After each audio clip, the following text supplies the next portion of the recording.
Haunted iTunes, The Inspection Chamber, BBC, Amazon Alexa, Culture of Encounter, BBC Radio 4, iPlayer. Do ghosts exist? If not, why do we see them? Haunted is a 4-week-old podcast that has the personality and self-assurance of a show that's been running for years. Presented by Danny Robbins, it takes an in-depth look at ghosts, ghouls and things that go bump in the night. Unlike most of us, it doesn't take one of the two opposite stances, essentially, bah, humbug, or pass me the Ouija board, but instead examines each real-life tale on its non-life merits, wondering why the people in it are seeing something that, according to all logic, simply isn't there.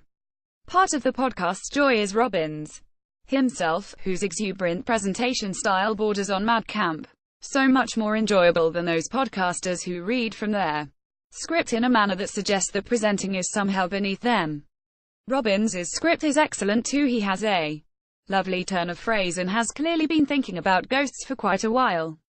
He wonders about presence and absence in grief, if the lines have become blurred, if we are sure that someone we love is present, even though that person has died, are we actually experiencing a heightened form of absence, rather than presence?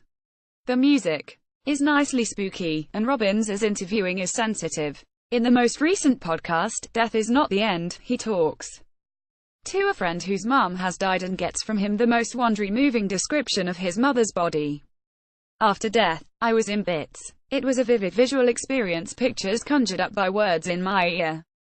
I can see her now, even though I never did.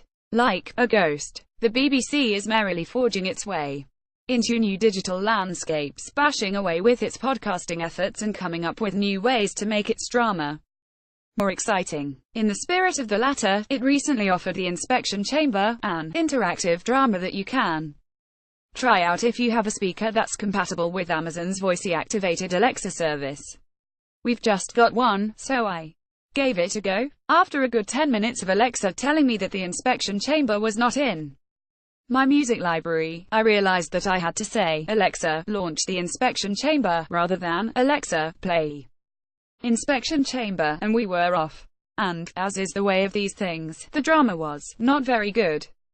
The conceit is that the room where you are listening is actually an inspection chamber for some unidentified scary government or corporation. You, the being, are being examined so your details can be put into a database called Dave Database of animals, vegetables and everything else, which has a bland, US robot female voice. There are two human inspectors, Kay and Joseph, and you interact with them and Dave by answering questions. Sadly, as you might expect, the answers you give don't always register. Joseph asked, what are the 2 days, other than Tuesday and Thursday, that begin with T? I replied, today and tomorrow, but that didn't seem to click, and I was told off for not answering. Plus, Dave seemed a bit touchy. I told her I was bored, and the program switched off.